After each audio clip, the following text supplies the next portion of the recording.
حضرت محمد صلی اللہ علیہ وسلم کے نور کریم کی پیدائش۔ پہلی روایت، حضرت جابر بن عبداللہ رضی اللہ تعالی عنہ فرماتے ہیں کہ میں نے بارگاہ رسالت مآب صلی اللہ علیہ وسلم میں عرض کیا،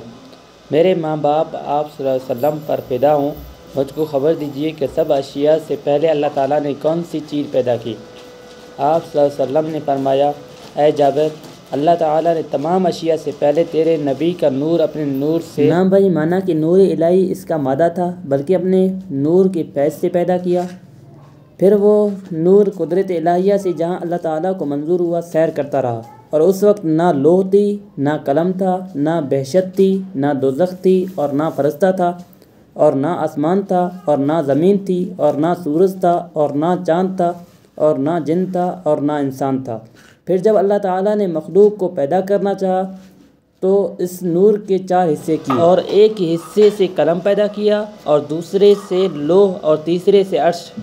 آگے طویل حدیث ہے۔ اس حدیث سے نور محمد صلی اللہ علیہ وسلم کا اول مخلوق ہونا باولیت حقیقت ثابت ہوا، کیونکہ جن جن اشیاء کی نسبت روایات میں اولیت کا حکم آیا ہے، ان اشیاء کا نور محمدی صلی اللہ علیہ وسلم سے متأخر ہونا اس حدیث سے ثابت ہے۔